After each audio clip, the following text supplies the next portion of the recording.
La pregunta para no andar con tantas vueltas y entendiendo que vos ahí tenés una posición respecto y tu bloque respecto a al proyecto de ajuste de ley de ajuste previsional y emergencia, ¿qué te pareció lo que aprobó el Senado hoy y cómo esperás que sea el debate en diputados?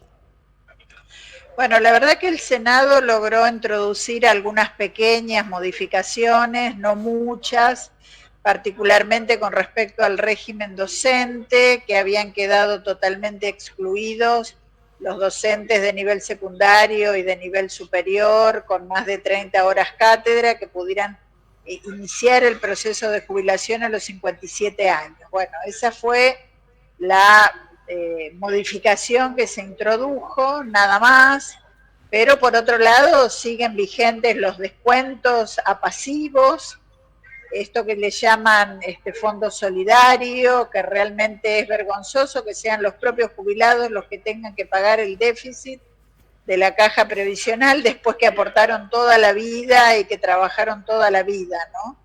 Y por otro lado, el artículo que a nosotros como Frente Amplio por la Soberanía más nos preocupa es el que ata al régimen nacional. Si a nivel nacional se define cambiar la edad jubilatoria, hay una delegación expresa de facultades para que el propio gobernador por decreto pueda modificar también la edad jubilatoria. Entonces, eso realmente nos preocupa mucho, sobre todo en el contexto del gobierno nacional que tenemos en estos momentos, ¿no? Que no sabemos qué puede hacer y que incluso se dedica a reprimir a los jubilados en frente del Congreso Nacional. Así que bueno, esa es una de las grandes preocupaciones. Ese artículo todavía está ahí con lo que aprobó el Senado y por supuesto desde el Frente Amplio por la Soberanía vamos a votar en contra y vamos sí a trabajar para ver si se logran algunas modificaciones. Creemos que todavía algunas modificaciones son posibles y ahí va a estar puesto nuestro trabajo. Te quería preguntar esto, porque te quería preguntar, ¿cuánto de la discusión que se dio en la conformación de esa comisión previa a la discusión del proyecto de ley, que duró bastante, y en la cual tributaron con sus miradas distintas pero interesantes, personas de distintas, de distintas miradas ideológicas sobre el asunto, a veces más técnicos, a veces menos? La primera pregunta es esa: ¿cuánto de lo que se discutió allí está plasmado en el proyecto? Y en segundo lugar, tengo entendido que la directora de la Caja ha dicho en esa reunión, en ese contexto, que el déficit de los últimos 2 años había sido mucho menor al déficit en los años anteriores. Digamos que había ahí una situación que era verificable en donde, si bien había déficit, no era tan estrepitoso como se empezaba a plantear ya en los medios de comunicación desde el oficialismo. Así que la primera pregunta tiene que ver con cuánto de lo que se discutió en la comisión se llevó al proyecto de ley y qué opinás de esto que dijo en su momento la directora de la Caja, que el déficit estaba bajando y que además hay una deuda de nación que es impresionante. No, la verdad que lo de la comisión no avanzó ni siquiera en un dictamen unificado de la comisión o de una propuesta o de un informe unificado de la comisión. La verdad que sirvió para escuchar, sí, a muchos actores, pero yo no veo que se haya podido volcar mucho de eso, porque ni siquiera, reitero, quedó una propuesta, ni siquiera entre los mismos gremios, ¿no? Lo cual también es triste, que ni siquiera los gremios hayan acordado ahí un informe unificado. Y la otra pregunta que me hacías era... Todo esto que la propia gestión a través Ah, sí, de la funcionaria de la Caja, que dice que, bueno, que el déficit en los últimos 2 años había descendido. exactamente, porque ¿qué pasa? El problema que tenemos hoy es que el gobierno nacional está incumpliendo con un acuerdo que debe cumplir, que está relacionado con pagar ese déficit y contribuir con la caja provincial, que recordemos fue una de las pocas que no fue transferida a Nación, porque en su momento, bueno, Hermes Wiener fue un gran defensor de la caja, del 82% móvil, llevó un proyecto inclusive a nivel nacional. Esto se viene trabajando hace muchos años, pero al incumplir Nación con este convenio, lo que pasa es que parte enorme de ese déficit es el que nos está debiendo Javier Milei.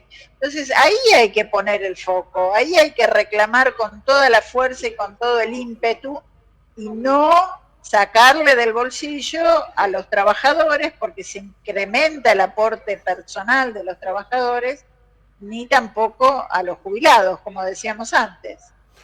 Quiero la última, y esta de verdad que es la última. Cuando ves toda esta discusión que se está dando, a mi entender, de vuelo muy bajo entre la Corte y la gestión respecto a algunos planteos que ha hecho el Superior Tribunal de vacantes, concursos pendientes, presupuesto y un etcétera, ahí un poquito más largo. ¿Cómo lo ves en este contexto donde realmente hay gente con muchísimos problemas? ¿Cómo ves que se estén diciendo estas cosas públicamente? Bueno, la verdad que por un lado ponerle un tope a las jubilaciones máximas y más altas es algo que se debía hacer, ¿no? Yo creo que no es para protestar que se haya hecho esto como propuesta, porque si los jubilados de la mínima se enteraran lo que cobran algunos jubilados del Poder Judicial, yo creo que se desmayan, porque realmente es una diferencia tremenda, hasta 12 millones de pesos. Entonces, bueno, por un lado, esa parte del proyecto nos parece que está bien, pero por otro lado, no entrar en una negociación burda, ¿no? Como suele darse muchas veces, entre un poder y el otro, negociaciones que de ninguna manera benefician a la gente, sino todo lo contrario. O sea, estamos pensando siempre en nuestro propio lugar de manera corporativa y no pensando en las necesidades de los que menos tienen, que ahí hay que poner el foco en estos días, ¿no? Los que menos cobran, los que necesitan ser apoyados con medicamentos, con que el IAPOS dé mejores respuestas. Bueno, tenemos tantos temas para tratar que entrar en estas chicanas políticas, la verdad que no me parece lo más serio en estos momentos. Gracias, Claudia Balaguer, por tu tiempo. Como siempre, muy atenta. Muchas gracias. Gracias a ustedes. Muy buenas noches. Muy buenas noches. Muchas gracias. Claudia Balaguer, diputada provincial. Un lujo que tener, más allá de uno puede estar o no de acuerdo, yo estoy muy de acuerdo en muchas cosas con ella, pero es un lujo de tener una persona que, con la formación de Claudia Balaguer, sentada ahí en la caja de resonancia donde se decían las cosas importantes de acá a 20, 30, 40, 50 años en la provincia de Santa Fe, y una mirada muy crítica del proyecto original, también con esa mirada, con esa honestidad, rescatando algunos puntos, con algunas modificaciones que hizo el Senado hoy, y bueno, esperando con expectativa qué puede suceder el próximo jueves.